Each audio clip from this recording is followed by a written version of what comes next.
Senhores deputados, senhores membros do Governo, a minha pergunta é: o que fazer? O que fazer? Os senhores deputados do Partido Socialista, os senhores deputados do Partido Comunista, os senhores deputados do Bloco de Esquerda, o Sr. Ministro, os senhores Secretários de Estado, o que fazer?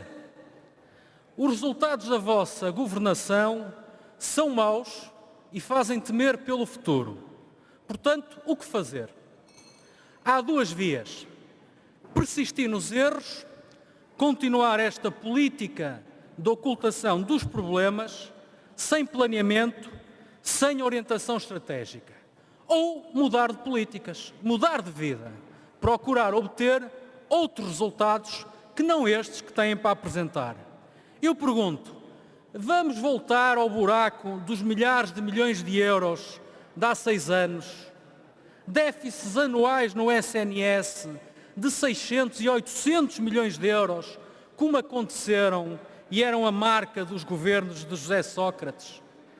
Cortes nos fornecimentos de medicamentos.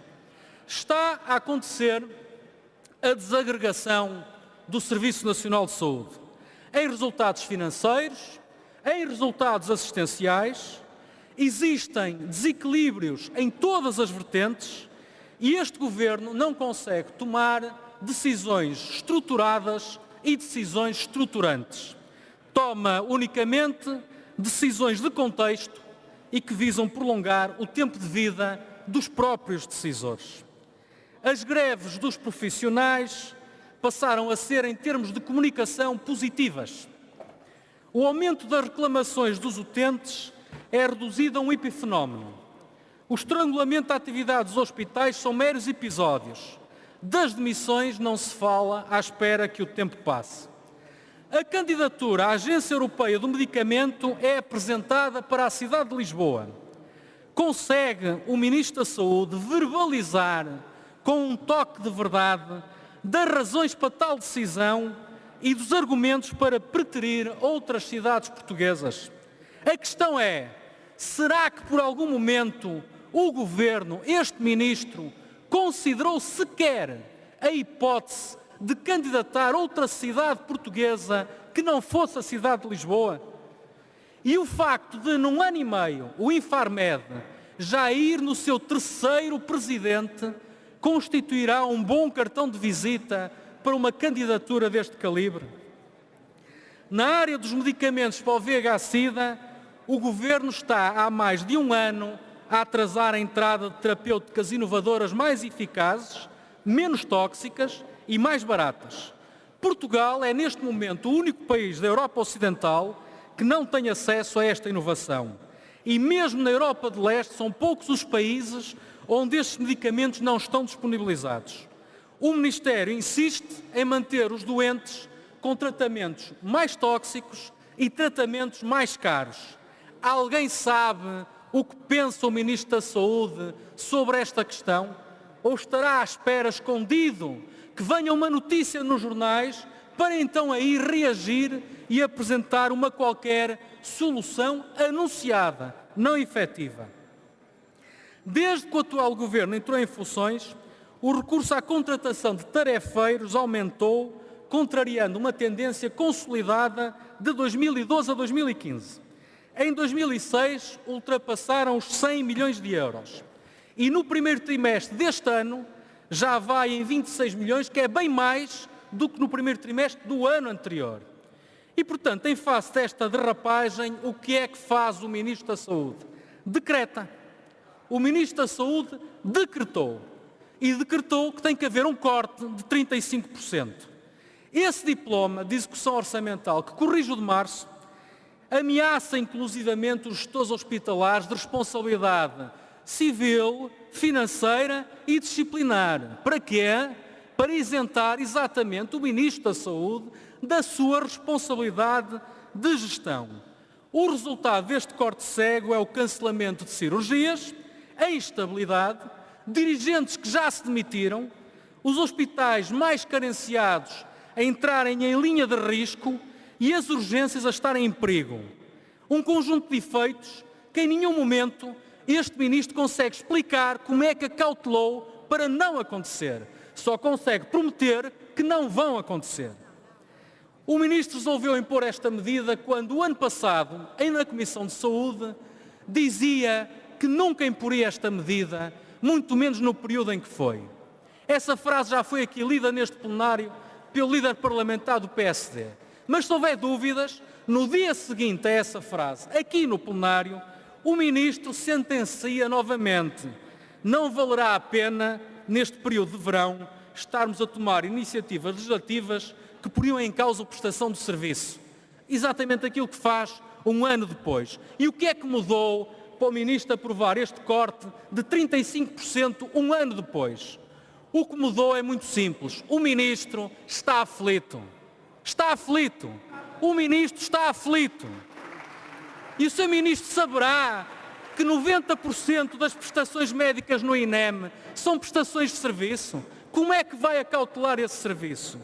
O Ministro saberá que os dentistas que andam continuamente a anunciar que irão integrar o SNS serão por prestação de serviços, pelo menos é o que consta dos jornais, que têm empresas de trabalho temporário a anunciarem a contratação de dentistas para o Serviço Nacional de Saúde através de prestação de serviços.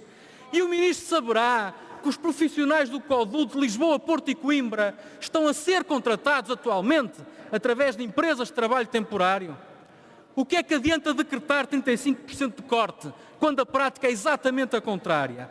Há uma noção do impacto que esta medida vai ter no Centro Hospitalar do Algarve, o risco de milhares de utentes não terem acesso aos cuidados de saúde primários, o risco das urgências não serem conseguidas no Centro Hospitalar do Algarve. E alguém imagina que hoje, dia 14 de junho, o Centro Hospitalar do Algarve ainda não tem o dito Plano do Calor 2017, a preparação da época do verão 2017, e esse plano, a 14 de junho, ainda não está sequer aprovado, quanto mais implementado.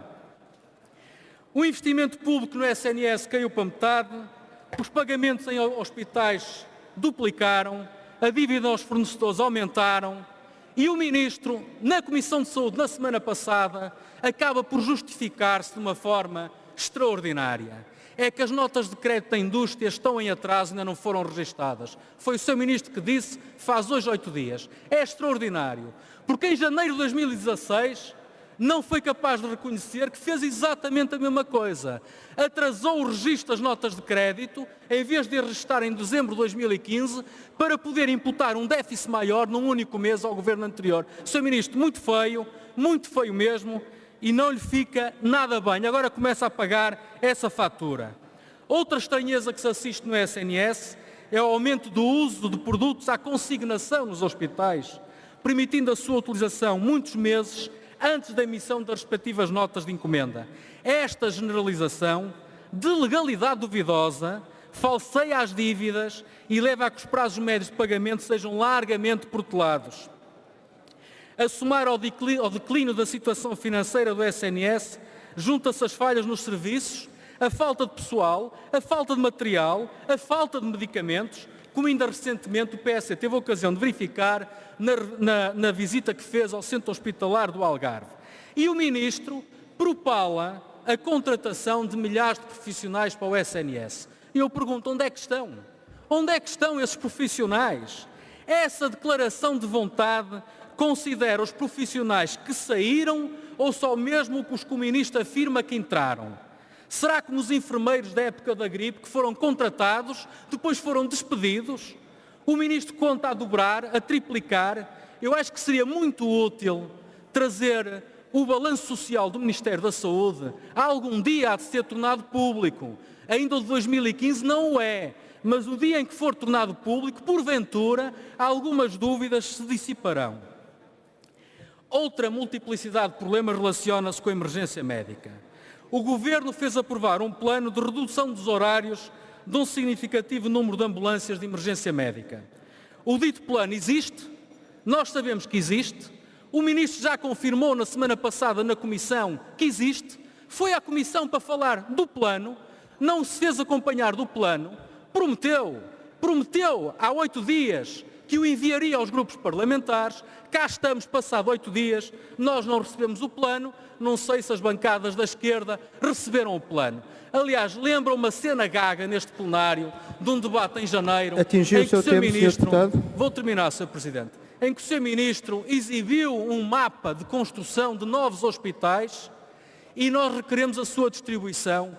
E até ao fim do plenário o que aconteceu foi o Sr. Ministro sair por aquela porta e não entregar o mapa que veio passado um mês, mas já não era aquele mapa, já era outro mapa. E, portanto, eu pergunto onde é que está esse plano da emergência médica, da redução do número de ambulâncias, que o Ministro, entretanto, também decretou, que já não há redução.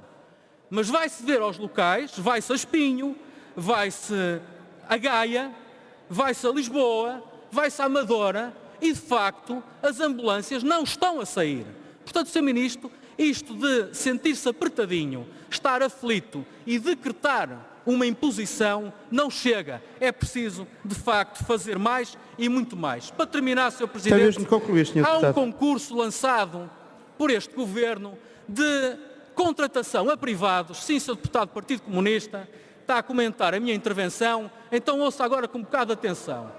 Sim, senhor, com certeza, também o ouvirei. Sr. Deputado, tem que concluir. Há um concurso de contratação a privados de helicópteros, mecânicos, pilotos, enfermeiros e médicos, todos metidos no mesmo pacote. 45 milhões de euros. Aliás, isto compagina-se muito bem com o projeto de resolução que o Bloco fez aprovar aqui no Parlamento, que tinha por título uma coisa extraordinária. Para concluir, Sr. Presidente, eu acho que o título é esclarecedor sobre o seu conteúdo. Deputado, estou a pedir-lhe pela terceira vez fazer o favor de concluir. E eu vou concluir, Sr. Presidente. O título dizia poupar no financiamento ao Sr. Deputado. Eu ouço muito bem, até estou a falar e ouvir o que o senhor está a dizer. Senhor Deputado, não é a altura de fazer diálogo com as bancadas, é a altura de concluir a sua intervenção. Faz favor. Vem dizendo em voz off enquanto eu estou a intervir, mas eu posso bem com isso.